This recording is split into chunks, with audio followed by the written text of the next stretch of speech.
staying B-side, breaking the blues over steak. I gotta eat right. You could be my peace sign. I don't need bad energy around me. I just need sun. You're so cloudy. I wake up good. You're so grouchy. Please get from around me. When the truth don't work, you start telling lies. I whack it on the lathe. I know this is a metal lathe. I do have a wood lathe, but interestingly enough, I get a nice neat taper on it, and this is how I set my initial taper. Saying a lesson on how to do things right, it's just how I do it.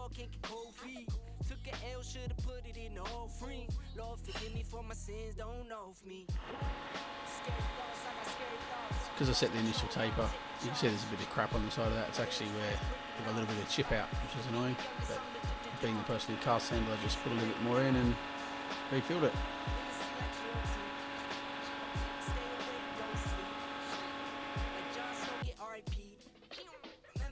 Just sand this to about sort of 180 grit or something. Glue sticks to it well, but you don't have any gaps that you can see.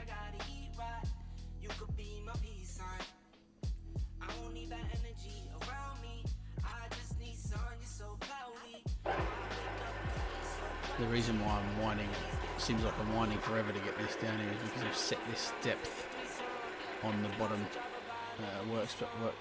platform so that it can't physically go all the way through. It stops a few mils short of the other side.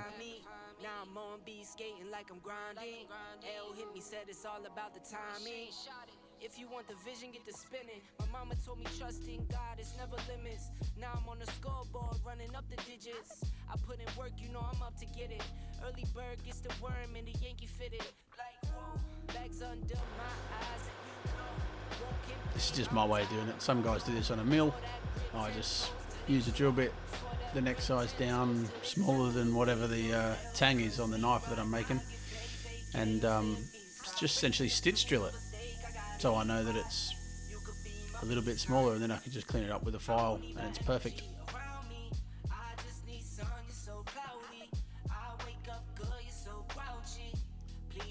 This is all stabilized timber, so it takes a little while to file out, but it ain't too bad.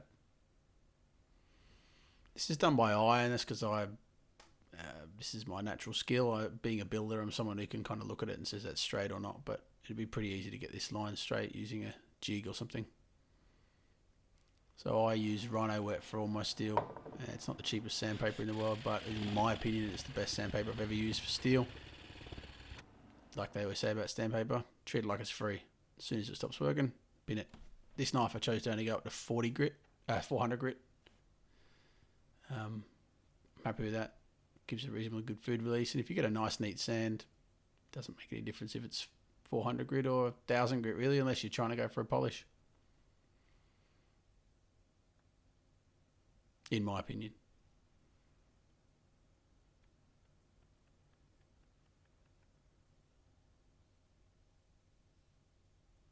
So you can see I left a little bit on the top and a little bit on the heel there.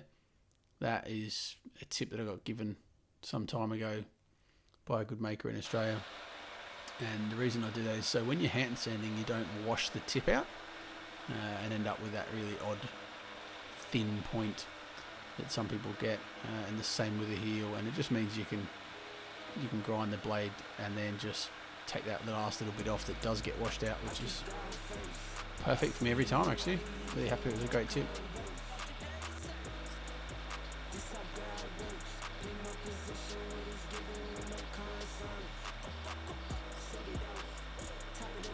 This is running at like 900 speed, but each time I put it in water before it gets anywhere near hot, it's been heat treated. The last thing I want to do is lose the temper out of the tip. So thin, it can be really easy to lose that. This is just my technique for radiusing the spine. I just essentially do like a 45 on each side of the spine and then just roll it across the platen, and then it's a little bit harder to do the curve on the front, but really it's quite an easy thing.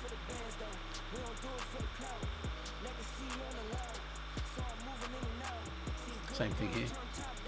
And then it's finished with sandpaper, which I just go from 240 right up to 1000 grit, which you'll see in a second.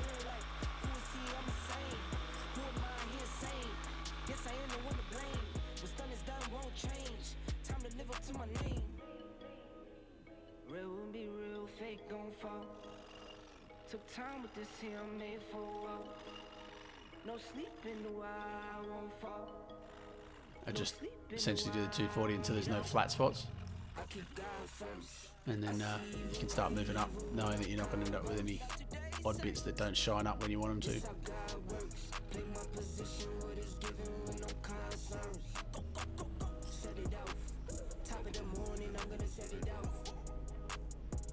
So once I've got right up to 1000 grit, I put some auto sole on it, and I learned this from a maker in the UK. Can't think of his name right now. Good fella. His tip was using a leather sort of thong to use the inside of the thong, the slightly sort of bumpy, hairy bit.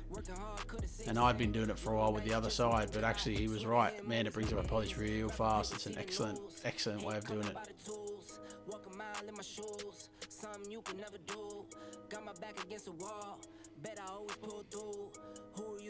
So I tend to glue any spaces on before I put the knife together, because of the fact that it's just less transition points that could possibly go wrong. So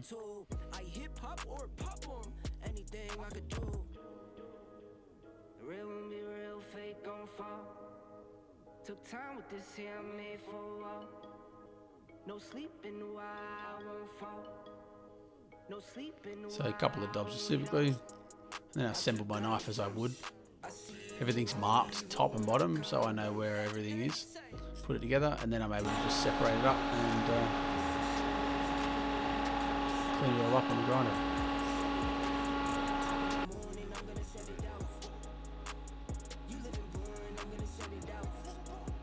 So I do this on a bit of a higher grip belt. This is like a 180, as opposed to like running it on a 40 or something. So if you make any slight mistakes, you don't take a chunk out of the handle. You just, takes a little bit longer, but not a lot.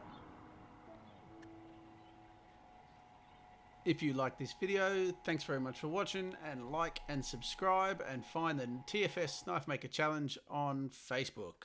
And tune in next week for part 4 of the Para build.